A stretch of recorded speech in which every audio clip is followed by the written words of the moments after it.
Hi hello guys, ఎలా ఉన్నారు? ఇంకా బీటెక్ లైఫ్ అయిపోతుందని చెప్పి బాధపడాలో, లేకపోతే జాబ్ వచ్చి సెటిల్ అవుతాము, ఫ్రీడమ్ వస్తుందని చెప్పి ఆనందపడాలో కూడా అర్థం కావట్లేదు. ఈ లైఫ్ అంతా వెళ్ళిపోతుంది, ఇంకా స్టడీ లైఫ్ ఉండదు, ఫ్రెండ్స్ ఎంజాయ్మెంట్ ఇవన్నీ ఉంటాయో లేవో కూడా అర్థం కావట్లేదు. ఇంకా ఆఫ్టర్నూన్స్ ఆకలేస్తే దాబాకి వెళ్ళడం ఇవన్నీ మిస్ అయిపోతాము. మేమైతే చాలా వెయిట్ చేసాం, మా కాలేజ్ మొత్తం ఇక్కడే ఉన్నారనమాట వెయిట్ చేస్తూ.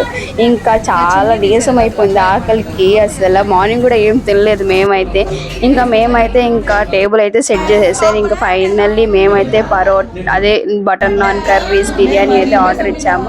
ఇంకా కమ్మగా అయితే తినేసాం. ఈ మధ్యలోనే మళ్ళీ కాల్ వచ్చింది ఫాస్ట్గా రావాలి అని చెప్పి. ఇంకా మళ్ళీ కాలేజ్కి అయితే వచ్చేసి ఇంకా అన్నీ అయితే సబ్మిట్ చేసేసి, ఇంకా మేమైతే ఇంకా కొంచెం ఏమన్నా ఎక్స్ప్లెయిన్ ఉందా, ఏమన్నా ప్రాజెక్ట్లో ఏమన్నా మిస్టేక్స్ ఉన్నాయా అవన్నీ చూసుకుంటూ ఎక్స్ప్లెయిన్ చేసుకుంటూ ఉన్నాము. ఇంకా ఫైనల్లీ ఇంటికి అయితే బయలుదేరిపోయాం. Bye bye, see you, Tata.